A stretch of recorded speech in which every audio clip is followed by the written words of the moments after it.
Bonsoir David. Certains convoyeurs donc, de la liberté ont pris la direction de Strasbourg. D'autres devraient le faire dans les prochaines heures.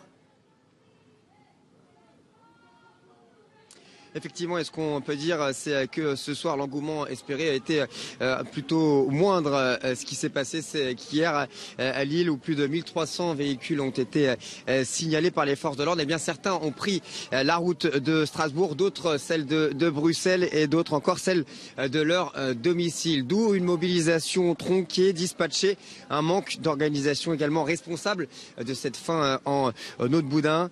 Ce matin, le maire de la ville belge estimait le nombre de véhicules à 400 ou 500. Plus d'une trentaine ont été interceptés. Il avait prévenu qu'aucun blocage ne sera toléré. C'est plus ou moins ce qui s'est passé aujourd'hui dans la capitale belge, qui a interdit cette mobilisation. Le dispositif de sécurité a été renforcé. Les convoyeurs de la liberté se sont réunis une première fois à la place Sainte-Catherine en début d'après-midi. Les forces de l'ordre sont intervenues immédiatement. À noter plusieurs arrestations et quelques échauffourées. Le rassemblement a rapidement été dispersé, mais à ce moment précis, eh bien, la motivation était toujours dans les rangs. Écoutez.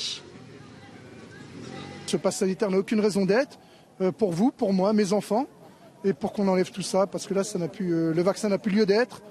C'est qu'un QR code qu'on va avoir. Nous allons vivre que comme ça maintenant. On nous parle du passeport à la chinoise. Regardez les rapports du Sénat en France. C'est déjà écrit, c'est déjà prêt. Il n'y a plus qu'à mettre en application.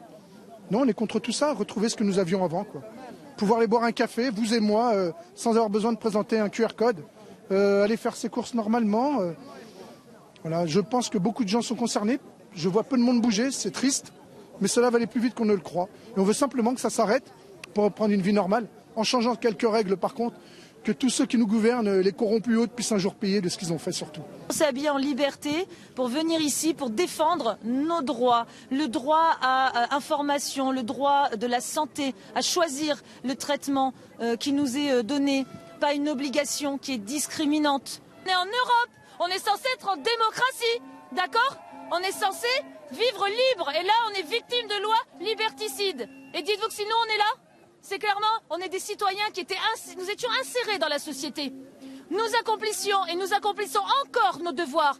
Et on nous enlève nos droits. Donc on doit continuer à se battre et clairement on est des milliers et des milliers. Et s'il faut continuer, on continuera. Ça fait 7 mois en France qu'on est dans les rues. Il pleut, il neige, il vente. Les gens ils sont tous dans les rues. Ils arrivent, ils sont la bise, vous l'avez vu tout à l'heure.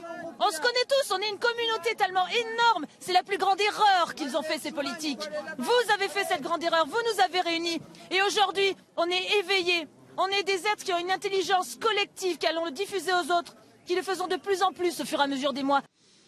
Suite à ce premier rassemblement, eh bien là, les manifestants ont ensuite tenté de se rapprocher de la Commission européenne, mais là encore la police est intervenue rapidement. Plusieurs personnes interpellées, certaines de manière assez musclée. Et enfin, une dernière tentative a eu lieu ici, en place du Luxembourg, non loin de la Commission. Là, les autorités se sont montrées plus virulentes. Quelques gaz lacrymogènes ont été tirés, les canons à eau utilisés de manière partielle, ce qui a dispersé définitivement les manifestants qui se sont retrouvés de manière assez sporadique dans des bars, comme vous pouvez le voir derrière moi, et qui poursuivent pour certains, encore une fois, ce convoi de la liberté. Alors maintenant, comme je vous le disais, une possible action est prévue demain à Strasbourg. Plusieurs convois tentent de rallier le Parlement européen afin d'interpeller les eurodéputés en commission jusqu'à jeudi. Mais là aussi, la préfète du Bas-Rhin a été très claire. Josiane Chevalier a pris un arrêté interdisant toute manifestation non déclarée des convois anti-pass vaccinal. La préfète